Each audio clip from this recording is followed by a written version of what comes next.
Imagine a world where a deadly virus turns people into relentless zombies, spreading like wildfire across the globe. One man, a former UN investigator, is thrown into a race against time to stop the apocalypse. Will he succeed, or will humanity fall to the undead? Let's dive into the thrilling world of World War Z. Friends, imagine you're in a car heading to a different city with your family. The road is supposed to be clear, but suddenly you're stuck in a massive traffic jam. All you can hear is the sound of horns and the restlessness of people. How would that feel? Something very similar happened to Jerry. He was on his way to a new city with his wife and 2 kids. But when they got stuck in traffic, strange things began to unfold. Suddenly, he looked up and heard the sound of a large army helicopter flying overhead, followed by a huge explosion. The whole area was engulfed in smoke, and people started screaming in panic. But that wasn't the end. Some people suddenly started running, as if a pack of wild animals was chasing them. Jerry had no idea what was going on, but in front of his eyes, a horrifying scene unfolded. People were running and jumping on others, biting them, and anyone bitten within seconds turned into a terrifying monster. Jerry's mind screamed, "We need to get out of here." He quickly got into the car with his family and tried to escape. But would it be that easy? Jerry knew that someone would be able to help him, so he called an old friend of his who still worked at the CIA. When his friend answered the phone, he said, "Don't worry, I'm sending a helicopter to get you out. It will be there tomorrow morning." Jerry's only task was to keep his family safe, but that wasn't going to be easy. They headed toward a building where the helicopter would land to rescue them, but would the zombies let them go that easily? As they rushed towards the building, climbing up the stairs, the zombies were right behind them. Just then, a family opened their door and pulled them inside, saving them. Once inside, Jerry turned on the radio. That's when he heard the announcement, "Warning, a deadly virus has spread in this city. Do not go outside. Everyone should stay in a safe place." Jerry and his family were now trapped in an unfamiliar building. They knew that to survive, they had to reach the rooftop, because that's where the helicopter would come to rescue them. But what about the family who had given them shelter? Would they come with them? No. They wanted to stay. Jerry tried to convince them, but they wouldn't budge. Without wasting any more time, Jerry ran towards the rooftop with his wife and 2 children. But would the zombies just sit back? Suddenly, a horde of zombies came charging at them. One by one, Jerry pulled out his gun and shot. One zombie fell with a thud. But friends, what does the sound of a gunshot mean? It means hundreds of zombies are now aware of their location. The scene was terrifying. Hundreds of zombies were charging towards them, roaring. Jerry knew that at this moment, a decision had to be made.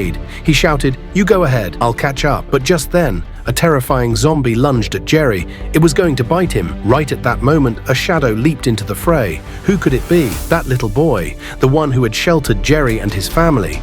He came running from behind and stabbed the zombie with a knife. In an instant, the zombie collapsed to the ground. Jerry stood up, his face filled with fear, but his mind was racing with other thoughts. Had he been infected? Was he turning into a zombie? Jerry gripped the railing of the rooftop and closed his eyes. 1, 2, 3. He kept counting until he reached 15, because he knew anyone infected by the virus would turn into a zombie within just 15 seconds. 10, 11, 12. His heart was pounding. 14, 15. He opened his eyes. No, nothing had happened. Jerry let out a sigh of relief. Then he turned to his wife and said, "I had some zombie blood on my face. That's why I was scared, but I'm okay." Just before dawn, the helicopter arrived. They all got on board, but were they safe? No, the threat of zombies wasn't over yet. They were taken to a large ship where Jerry's friend was waiting. He had some terrifying news. This virus has spread worldwide. 5% of the population has already turned into zombies. There was a scientist there, Dr. Forster. He said, "If we can figure out where this virus originated, we can create a vaccine." When Jerry and his team arrived in South Korea, another major disaster awaited them. The zombies had attacked there, and most of the doctors and their team members were killed. But fortunately, a commando team arrived and saved Jerry. The commander said, "The virus first spread from an army base here, and that's how this pandemic began." They soon learned that although every country in the world was affected by the virus, one country had managed to stay safe: Israel. They were stunned. How was it possible? Why had Israel been unaffected by the virus? Without wasting any time, they boarded a plane and headed to Israel, where an intelligence officer was waiting for them. Upon arriving in Israel, the officer told Jerry, "We've known about this virus from the start. Our security measures were ready. We built a high wall around us to prevent the virus from reaching us." "How is that possible?" Jerry asked. The Israeli officer explained, "It started with a general in India. A few cases of the virus were reported there, and we quickly took action. Since then, Israel has been surrounded by our wall, and so far, No one here has been infected. Jerry and his team were ready to delve deeper into the mystery. Their destination was Israel's strange towering wall. In front of Israel's towering wall, a massive horde of zombies had gathered. They were starting to climb the wall. Around them, the situation was terrifying. A large crowd of zombies had gathered for prayer. This horrifying sight unsettled everyone's mind. Jerry began to move quickly, but then he noticed some strange occurrences. Some people weren't being attacked by the zombies. Why? He soon learned that there were some Israeli soldiers there, and they were all boarding a plane together. Jerry was stunned. He quickly called his friend to ask, is there really a WHO research center near the airport? Just then, he got a response on the phone, and they decided to head there. But as they boarded the plane, something unexpected happened. Zombies had entered the plane. Jerry found himself in a breathless situation. Inside the plane, the zombies were attacking everyone, and one by one, they were turning into zombies. Jerry quickly decided to make one final attempt. He would blow up part of the plane. It seemed like it was all over.